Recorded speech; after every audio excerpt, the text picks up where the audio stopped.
Hello guys, आज की इस वीडियो पर बात करने वाले कि अगर आप भी ये जानना चाहते हैं कि जो सिम पोर्ट किया करते हैं तो उनको फ़ायदा क्या मिलता है, ताकि वो आते हैं और फ्री में सिम पोर्ट करके चले जाते हैं, तो आपको ये जानना जरूरी है कि उनका फ़ायदा क्या मिलता है। ठीक है, उनको फ़ायदा क्या रहता है आपकी सिम पोर्ट करने में और उनको कितना पैसा मिलता है। ठीक है, तो उस हिसाब से बताते हैं। अगर वो आपके सिम फ्री में पोर्ट करके जाते हैं, ठीक है, तो बात मान के चलिए कि उनका फ़ायदा ये रहता है कि उनका दिन का टारगेट रहता है। अगर टारगेट उन्होंने अचीव कर लिया, बात मान के चलो 5 सिम 10 सिम, ऐसा उन्होंने उनका अपना खुद का टारगेट रहता है कि उनको कितना लेके चलना है। ठीक है, तो उन्होंने बात मान के चलो कि लेके चला कि दिन का 5 सिम, ठीक है, ज़्यादा ज़्यादा 5 सिम पोर्ट करनी है उनको दिन की। ठीक है, तो उन्होंने लेके चला। अब उनमें से अगर उन्होंने 5 की 5 सिम पूरी कर दिया, उन्होंने फ्री सिम पोर्ट कर दिया, ठीक है, तो इस तरीके से अगर वो हर दिन 5 सिम करते हैं, ठीक है, तो महीने का जो ये सिम का चार्ज आता है, जो सिम पोर्ट करने में जो खर्चा लगता है, मतलब जो पैसा कटता है, ठीक है, तो उनका पे आउट अलग से गिरता है।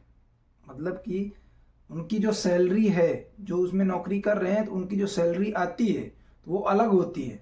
ठीक है, उनकी सैलरी वो अलग आती है और उनका जो पे आउट आता है, मान के चलो जो सिम पोर्ट करते हैं उन पे जो खर्चा आता है, ठीक है, तो वही उनको बाद में आता है। मतलब पे आउट के रूप में उनके मान के चलो ईटाप में गिरता है या तो फिर उनके मतलब अकाउंट में गिरता है।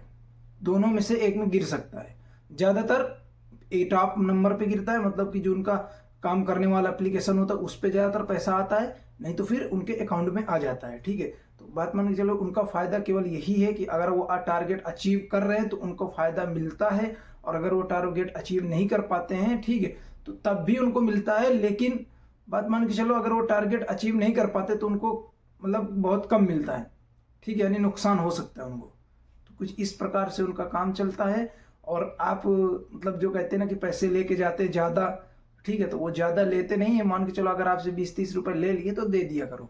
ठीक है, क्योंकि उनका इतने में नहीं चल पाता है। बाकी वैसे तो पैसे लेने नहीं चाहिए, इसकी मैं नहीं बोलता हूँ, लेकिन अगर वो मांग रहे हैं आपसे तो आप दे सकते हैं उसमें 20-30, ज़्यादा से ज़्यादा नहीं, केवल 20-30 बस।